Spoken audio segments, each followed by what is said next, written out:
Abu Bakr as-Siddiq, 573 à 634, premier calife de l'islam. Abu Bakr as-Siddiq, de son vrai nom, Abdallah ibn Abi Quhafa, est né vers 573 à la Mecque, en Arabie. Il est l'un des premiers compagnons du prophète Muhammad et l'un de ses plus fidèles soutiens.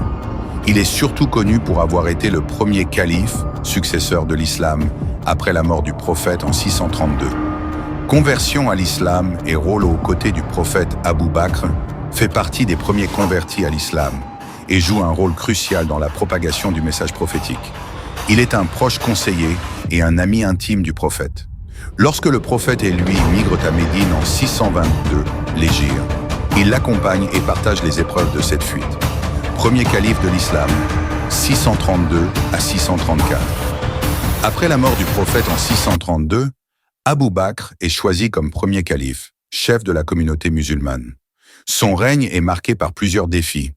Les guerres d'apostasie, Rida. Certaines tribus arabes refusent de reconnaître son autorité après la mort du prophète. Il mène des campagnes militaires pour unifier la péninsule arabique. La consolidation du Coran. Il initie la première compilation écrite du texte coranique pour préserver la parole divine. L'expansion de l'islam. Il lance les premières conquêtes vers la Perse et le Levant. Mort et héritage. Abu Bakr décède en 634, après seulement 2 ans de règne. Avant sa mort, il désigne Omar ibn al-Khattab comme son